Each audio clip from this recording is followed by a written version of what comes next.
అయితే ఏది రాసివ్వలేదు కాబట్టి కేసు అయితే నమోదు చేయలేదు అని అయితే చెప్పడం జరుగుతుంది. అయితే ఈ ఇష్యూ పైనే మంచు మనోజ్ లిఖితపూర్వకంగా కేసు నమోదు చేయడానికి వస్తున్న సందర్భంలోని ఆయన మళ్ళీ వెనక్కి తిరిగి వెళ్ళిపోయినట్టు కూడా తెలుస్తోంది. అయితే ఇంతకీ ఆయన ఎందుకు వెనక్కి వెళ్లారు అన్న దానిపై కూడా చర్చ జరుగుతోంది. అయితే ప్రజెంట్ దీనికి సంబంధించి ఎక్స్క్లూజివ్ గా ఎస్ఐ బిగ్ టీవీతో మాట్లాడడం జరిగింది. అసలు ఆయన ఏం మాట్లాడారు, ఏంటి, దీనికి సంబంధించి కేసు ఏమైనా పెడతానని చెప్పారా అన్న విషయాలు ఆయన మాటలో తెలుసుకునే ప్రయత్నం చేద్దాం. ఇంకా గొడవ ఏం లేదు, ఏం లేదని చెప్తున్నారు వాళ్ళు కూడా ఏమి అది 100 డైల్ వచ్చినా ప్రాబ్లం ఏం లేదు, ఫ్యామిలీ ఇష్యూ ఇంకా గొడవ ఏం లేదు, వాళ్ళు ఏం లేదని చెప్తున్నారు వాళ్ళు కూడా ఏమి అది 100 డైల్ వచ్చినా ప్రాబ్లం ఏం లేదు, ఫ్యామిలీ ఇష్యూ ఇంకా గొడవ. అయితే ఇప్పటికే ఎస్ఐ కూడా ఇది ఫ్యామిలీ ఇష్యూ కాబట్టి ఎప్పటికప్పుడు ఫ్యామిలీలో జరుగుతూ ఉంటాయి కాబట్టి ఈ ఇష్యూని మనం ఆ విధంగా చూడాలి అని చెప్పి కూడా బిగ్ టీవీతో ఎక్స్క్లూజివ్గా ఆయన చెప్పడం జరిగింది. అయితే దీనికి సంబంధించి మరింత సమాచారం మా ప్రతినిధి సురేష్ లైవ్లో ఉన్నారు.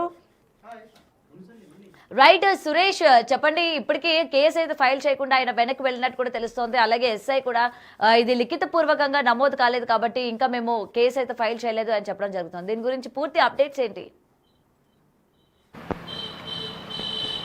అంటే ఈ వార్తలు వచ్చిన నేపథ్యంలో మోహన్ బాబు ఒక మెసేజ్ రిలీజ్ చేశారు. ఎలాంటి ఘర్షణ జరగలేదు, ఎలాంటి గొడవ జరగలేదని చెప్పేసి ఆయన ఒక మెసేజ్ రిలీజ్ చేశారు. కానీ గొడవ జరిగింది వాస్తవం, పోలీసులు వెళ్ళింది వాస్తవం. అక్కడ 10 గంటలకి డయల్ 100కి ఒక కాల్ రావడం జరిగింది. కాల్ వచ్చిన తర్వాతే కంట్రోల్ రూమ్ నుంచి పాడిశేరి పోలీసులకి ఒక సమాచారం ఇవ్వడం జరిగింది. ఇక్కడే ఆయన ఇల్లు ఉంటుంది కాబట్టి పిఎస్ లిమిట్స్లో అక్కడికి వెళ్ళిన పోలీసులు ఫిర్యాదు చేయమని చెప్పేసి మోహన్ బాబుని మనోజ్ని కోరగా వాళ్ళు పోలీస్ స్టేషన్కి వచ్చి ఫిర్యాదు చేస్తానని చెప్పేసి మనోజ్ చెప్పాడు. కానీ మనోజ్ ఇంటి నుంచి బయలుదేరిన తర్వాత మధ్యలో నుంచే మళ్ళీ తిరిగి వెళ్ళిపోవడం జరిగింది. పోలీస్ స్టేషన్కి రాలేదు. ఇక్కడున్న సిఐకి కూడా ఆయన సమాచారం ఇచ్చాడు. ఖచ్చితంగా పోలీస్ స్టేషన్కి వచ్చి నేను ఫిర్యాదు చేస్తానని చెప్పేసి మనోజ్ పోలీసులకు చెప్పినట్టు తెలుస్తుంది. దాంట్లో భాగంగానే మధ్యలో నుంచి మళ్ళీ తిరిగి వెళ్ళిపోయాడు. దీనికి గల కారణాలు ఏంటి, ఎవరైనా సినీ పెద్దలు కానీ ఇంట్లో కుటుంబ సభ్యులు పెద్దలు రిటర్న్ పిలిచి ఉంటారని చెప్పేసి కూడా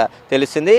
దీనికి సంబంధించే పోలీసులు మోహన్ బాబు ఇంట్లోకి వెళ్ళి వచ్చిన వీడియో కూడా బయటికి వచ్చింది. దానికి సంబంధించిన ఎస్ఐ మాట్లాడుతూ కుటుంబాలకు సంబంధించిన వివాదం, కుటుంబాలకు సంబంధించిన మాటల్లో కొంచెం ఘర్షణ జరిగింది అంతే అని చెప్పేసి వాళ్ళు చెప్పారు తప్ప మిగతాది ఫిర్యాదు చేయడానికి పోలీస్ స్టేషన్కి వస్తామన్నారు. ఇప్పటివరకు రాలేదని చెప్పేసి కూడా ఎస్ఐ మాట్లాడుతూ చెప్పడం జరిగింది. కానీ గొడవ జరిగింది. మనోజ్ పోలీసులు వెళ్ళిన సమయంలో మనోజ్ ఏమో తండ్రితో పాటు ఆయన అనుచరులు తనపై దాడి చేశారని చెప్పేసి పోలీసులకి చెప్పడం జరిగింది. కానీ మోహన్ బాబు మనోజే తనపై దాడికి సురేష్, ఒక విషయం చెప్పండి. ఇప్పటికే ఎక్స్క్లూజివ్ గా విజువల్స్ కార్ కి సంబంధించి బిగ్ టీవీ స్క్రీన్ పైన చూపిస్తూ ఉన్నాం కదా, ఇంతకీ ఆ కార్ ఎవరిది, అందులోని మంచు మనోజ్ ఉన్నారా లేదా, దానిపైన ఒక వివరణ ఇవ్వండి. మంచు మనోజ్కి సంబంధించిన కారుగానే అక్కడ ఉన్న సెక్యూరిటీ సిబ్బంది చెప్తున్నారు. మోహన్ బాబు ఇంటి నుండి పోలీసులు వెళ్ళిపోయిన తర్వాత పోలీస్ స్టేషన్కి ఫిర్యాదు చేయడానికి రమ్మని పిలిచినప్పుడు అదే ఇంటి నుండి మనోజ్ తన కారుతో బయటికి వెళ్ళిపోయాడు. అదే కారు ఆడీకి సంబంధించిన కార్ అది. ఆడీలో అతను కనబడకుండా గ్లాస్కి ఏదైతే షీట్ ఉంటుందో అది పెట్టేసుకొని అక్కడ నుంచి వేగంగా వెళ్ళిపోవడం జరిగింది. ఆపే ప్రయత్నం కూడా చేయకుండా వెళ్ళిపోయాడు. అతను మీడియా అక్కడ ఉన్నప్పటికీ కూడా మాట్లాడే ప్రయత్నం చేయకుండానే అక్కడ నుంచి వెళ్ళిపోవడం జరిగింది. పోలీస్ స్టేషన్కి వస్తున్నాడు అనుకున్నారు అందరు, కానీ పోలీస్ స్టేషన్కి రాకుండానే అతను అక్కడ మళ్ళీ మధ్యలో నుంచి తిరిగి శంషాబాద్ వైపు వెళ్ళిపోయాడు. అయితే మళ్ళీ కుటుంబ సభ్యులే పిలిచి ఉంటారా లేదంటే ఎవరైనా సినీ పెద్దలు కూడా ఈ పోలీస్ స్టేషన్ వరకు వెళ్ళి ఫిర్యాదులు ఎందుకు అని చెప్పేసి మనోజ్కి ఫోన్ చేసి చెప్పడంతో వెనక్కి తిరిగి వెళ్ళాడు అనే దానిపై క్లారిటీ రావాల్సి ఉంది. ఇప్పటి వరకు ఉదయం 10 గంటల నుంచి ఇప్పటి వరకు ఇష్యూ నడుస్తున్నప్పటికీ మనోజ్ కానీ మోహన్ బాబు కానీ మీడియా ముందుకు వచ్చి కానీ ఎక్స్ వేదిక కానీ ఎలాంటి వీడియో కానీ మాట్లాడడం కానీ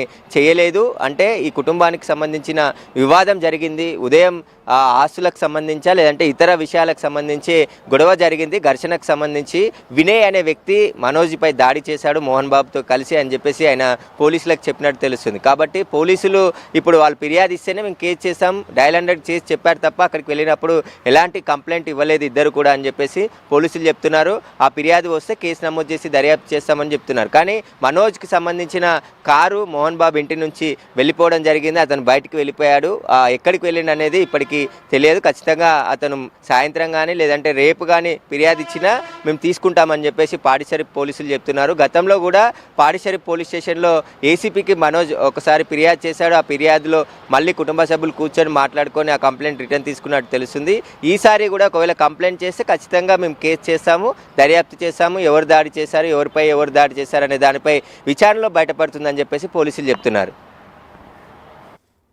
రైట్. అయితే సురేష్, ఒక విషయం చెప్పండి. గతంలో కూడా మంచు విష్ణు దాడి చేసినా సరే మంచు మనోజ్ పోలీస్ స్టేషన్ వరకు కూడా వెళ్ళలేదు. మరి ఈరోజు మోహన్ బాబు కూడా దాడి చేయించారు అని చెప్తూ ఉన్నారు. కాబట్టి ఈ నేపథ్యంలో ఇప్పుడు కూడా పోలీసులకి కంప్లైంట్ కానీ చేయకపోతే రేపు పొద్దున్న ఎటువంటి చర్యలు, అంటే మళ్ళీ ఎటువంటి దాడులు జరుగుతాయో అని చెప్పి ఆయన అంటే కొంత టైం తీసుకొని మళ్ళీ ఏమైనా కంప్లైంట్ ఇచ్చే ఛాన్సెస్ ఉన్నాయంటారా? ఖచ్చితంగా. ఎందుకంటే మాట్లాడిన తర్వాత ఫిర్యాదు చేద్దాం అనుకున్నారా లేదంటే ఎందుకంటే ఇంట్లో గొడవ జరిగింది, తర్వాత పోలీసులు వచ్చారు. పోలీసులు మాట్లాడిన సమయంలో ఒకరికొకరు చెప్పారు తప్ప రిటర్న్గా అక్కడ రాసి ఇవ్వలేదు. కాబట్టి మేము ఎలాంటి యాక్షన్ తీసుకోలేదు అని చెప్పేసి పోలీసులు చెప్తున్నారు. నార్మల్గా 100 డయల్ 100 కాల్ వచ్చిన తర్వాత వెంటనే కంట్రోల్ రూమ్ వాళ్ళు అలర్ట్ చేశారు. ఆ సంబంధించిన ఏరియా పోలీస్ స్టేషన్కి పెట్రోలింగ్ మొబైల్ బ్లూ కోడ్స్ ఉంటాయి. కాబట్టి వాళ్ళు ఆ క్షణాల్లో అక్కడికి వెళ్ళి అక్కడ ఏం జరిగిందనే తెలుసుకునే ప్రయత్నం మొదట చేస్తారు. ఆ తర్వాత ఎవరైతే ఫిర్యాదుదారులు కావచ్చు అక్కడ జరిగిన ఇన్సిడెంట్పై కంప్లైంట్ తీసుకొని కేసు నమోదు చేసి దర్యాప్తు చేశారు. కానీ ఇక్కడ స్పాట్కి వెళ్ళిన పోలీసులకు మోహన్ బాబు కానీ మనోజ్ కానీ ఎలాంటి ఫిర్యాదు చేయలేదు. మనోజ్ మళ్ళీ పోలీసులకు కానీ లేదంటే డీసీపీ టైం తీసుకొని మహేశ్వరం డీసీపీకి కూడా ఫిర్యాదు చేసే అవకాశం ఉంది. తనకు ప్రాణహాని ఉంది, తన కుటుంబ సభ్యుల నుంచి తరచూ గొడవలు జరుగుతున్నాయని చెప్పేసి కూడా ఫిర్యాదు చేసే అవకాశం కూడా లేకపోలేదు. ఒకవేళ ఈరోజు సండే కాబట్టి రేపు పోలీసులకు ఫిర్యాదు చేస్తాడనేది కూడా ఆయన ఫిర్యాదు చేసిన తర్వాతే తెలిసే అవకాశం కనబడుతుంది. ప్రస్తుతానికైతే ఇద్దరు కూడా ఎవరు ఫిర్యాదు చేయలేదు. నార్మల్గా డయల్ 100కి వచ్చిన సమాచారంతోనే పోలీసులు స్పాట్కి వెళ్ళి వివరాలు తెలుసుకొని గొడవ గల కారణాలను కూడా పోలీసులు మోహన్ బాబుని మనోజ్ని అడిగి తెలుసుకోవడం జరిగింది. వాటికి సంబంధించి రికార్డ్ చేసుకొని వచ్చారు తప్ప. అంతేకాని ఇక్కడ ఫిర్యాదు చేసి ఒకవేళ మనోజ్ తన తండ్రితో పాటు వినయ్ మరికొంతమంది తనపై దాడికి పాల్పడ్డారంటే ఎలా దాడికి పాల్పడ్డారు, ఏ విషయంలో గొడవ జరిగింది, వాటన్నిటిని కూడా లిఖితపూర్వకంగా రాసి కంప్లైంట్ ఇస్తేనే ఎఫ్ఐఆర్ చేస్తారు. ఎఫ్ఐఆర్ చేసిన తర్వాత ఇన్వెస్టిగేషన్ చేసి ఎవరు తప్పు చేస్తే వారిని పోలీస్ స్టేషన్ పిలిచి అరెస్ట్ చేసే అవకాశం ఉంటుంది. కానీ ఇక్కడ అలాంటి ఫిర్యాదు చేయలేదు కాబట్టి పోలీసులు ఇంకా దీనిపై స్పందించట్లేదు. వాళ్ళ కుటుంబానికి సంబంధించిన వివాదమే కాదు, అంతర్గత గొడవలు ఉన్నాయని చెప్తున్నారు. వాళ్ళు ఫిర్యాదు చేయలేదు కాబట్టి మేము కూడా మీడియాతో ఎలాంటి మాట్లాడడానికి ముందుకు రామని చెప్పేసి కూడా వాళ్ళు చెప్పడం జరిగింది. డయల్ 100కి కాల్ వచ్చింది వాస్తవం, గొడవ జరిగింది వాస్తవం అని చెప్పి పోలీసులు చెప్తున్నారు. Right. Thank you Suresh. Right, ఇప్పటికి బ్రేకింగ్ చూస్తూ ఉన్నాం కదా. ఇప్పటికి దీనికి సంబంధించి మంచు మనోజ్ వెనక్కి తిరిగి వెళ్ళిపోయిన సిచ్యువేషన్స్ మనకి కనిపిస్తూ ఉన్నాయి. అయితే ఏదైతే మోహన్ బాబు ఇంటి నుంచి తన కారులోని, అంటే తన యొక్క సొంత కారులోని బయటకు వచ్చే విజువల్స్ ఇప్పటికి బిగ్ టీవీ ఎక్స్క్లూజివ్గా స్క్రీన్ పైన మీకు కనిపిస్తూ ఉంది కదా.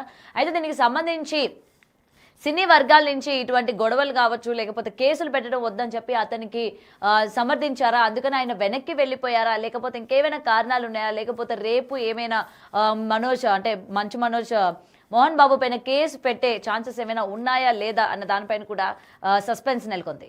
వాళ్ళు కూడా ఏం అది 100 డయల్ వచ్చిన ప్రాబ్లం ఏం లేదు, ఫ్యామిలీ ఇష్యూ ఇంకా గొడవ ఏం లేదు, వాళ్ళకి ఏం లేదని చెప్తున్నారు. వాళ్ళు కూడా ఏం అది 100 డయల్ వచ్చిన ప్రాబ్లం ఏం లేదు, ఫ్యామిలీ ఇష్యూ ఇంకా గొడవ ఏం లేదు, వాళ్ళకి ఏం లేదని చెప్తున్నారు. వాళ్ళు కూడా ఏం అది 100 డయల్ వచ్చిన చేస్తారు.